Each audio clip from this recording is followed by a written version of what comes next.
Hey everyone, welcome to today's video. Welcome to the Video Game Fight School channel. Thank you very much for tuning in. I really do appreciate it. And even before I jump into this video, I really do want to say thank you very much to everyone who has been supporting this channel, hitting the like button, subscribing, whatever it is. I just wanted to say I really do appreciate it.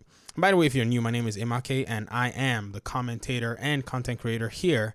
And my goal is to bring Batman, Gotham Knights, and superhero content to you from a context and a perspective that involves a lot of contextualization and basically looking deep into what the industry has to bring for gamers at large. So today's video, I'm deciding to do something slightly different. I wanted to go ahead and talk about a few lessons that we can learn from Mr. Freeze. Now, you're probably wondering why I picked Mr. Freeze. Well, I'll go ahead and kind of maybe expose that to you guys. So first of all, Mr. Freeze was showcased as basically the first villain in the Gotham Knights release.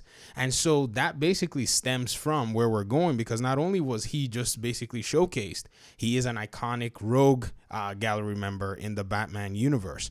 And not only that, he's also been featured in 3 of the Arkham games. He was in Batman Arkham City, a very central part. He's what he played. He was also in Arkham Origins in the DLC and also in Arkham Knight. So this is something that made me basically say Mr. Freeze seems like the good subject matter or the good case study that we can use to provide these things. And not only that, he's also kind of a symbol of success of what these gaming developers can actually do with villainy, both Rocksteady and Warner Brothers Games Montreal. So in this video, I'm going to talk about 3 lessons that Mr. Freeze can basically teach the Gotham Knights game, or the Gotham Knights game can learn from him. And we're going to go through them and basically talk about them in succession. The very first thing is villains can be very narrative focused. So the reason I'm basically saying this is Mr. Freeze's appearance in Batman Arkham City was a very narrative focused appearance. He basically made a very huge part of the cast and was an integral part of the story. In fact, there's that little tension that's built up when Batman has to basically go and find something for the Joker, only to find out that, there's a huge tie-up with everything with Mr. Freeze himself. So not only is Mr. Freeze basically showing up in this story, he does really play a role with the way Batman is basically going to progress or even survive, and his motives are very tied into the entirety of the game. I think the developers are quite aware that Nora, which is basically his wife, is pretty much, a very, very strong emotional pull for the character, which makes him and drives him to doing all kinds of crazy things that he's done in, basically the animated series, the comics, and all of the above. So if Gotham Knights is to learn anything, or if they want to actually use that particular successful measure, I think they need to go with the direction of making their characters, their villains, very narrative focused. The second thing is when they do a DLC, they can actually center a DLC around one specific character. They don't have to hodgepodge the DLCs in order to make it seem like it's providing some kind of value when in reality it may not be. And let me give you a few pointers as to this scenario and to this situation. So for those of you who have played Arkham Origins and all the DLCs, you see the way Warner Brothers Games Montreal structured their DLCs.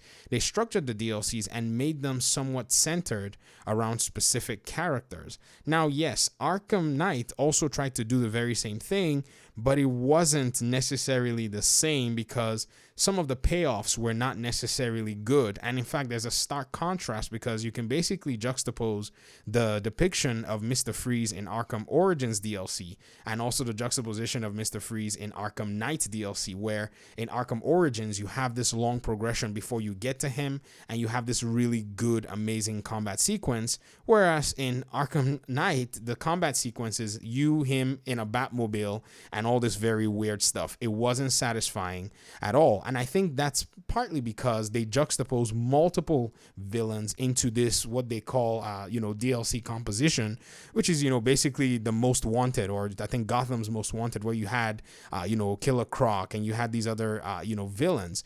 And now I can also see that fans may want that kind of a conglomeration and more, I would say, appearances of more villains. And that's something that could appeal to fans.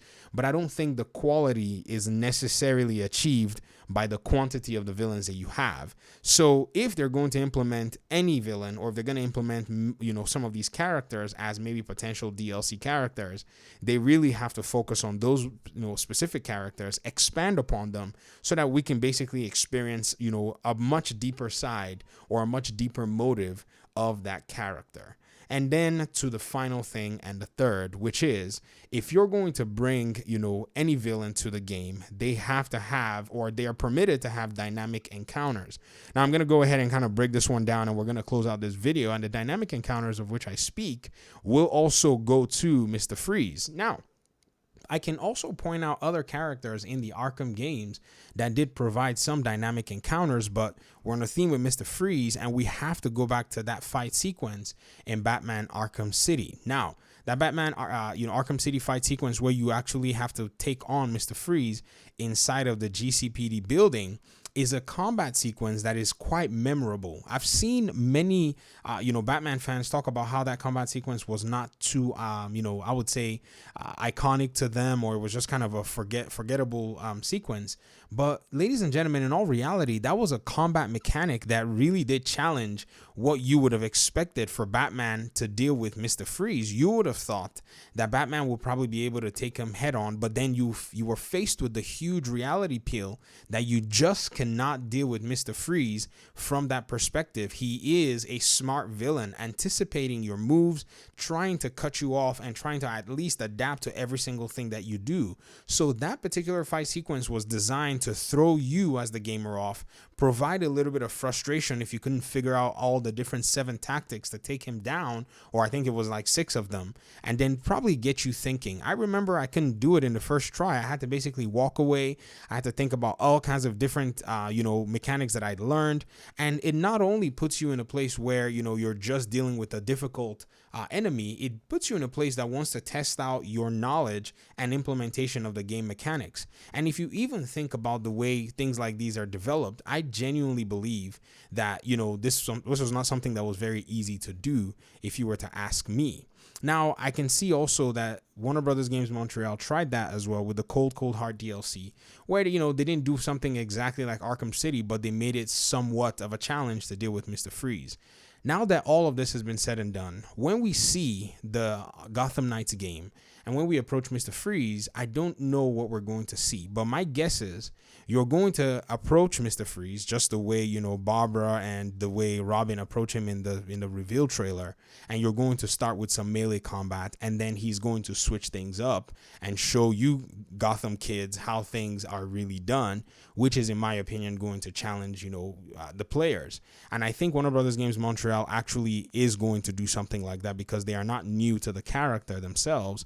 They've worked on that character in terms of the DLC, and they also have kind of that established authority that Rocksteady has basically put on the ground, and I think they want to basically either do that or make their own experience with the character memorable. But it's left up to them, and it's left up to time for us to be able to tell how well these systems are going to gel together.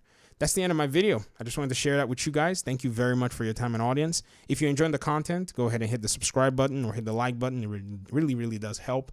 And I just wanted to say once again, thank you guys very much for your participation. It really does mean a lot. And hopefully we'll talk in another video. Peace out.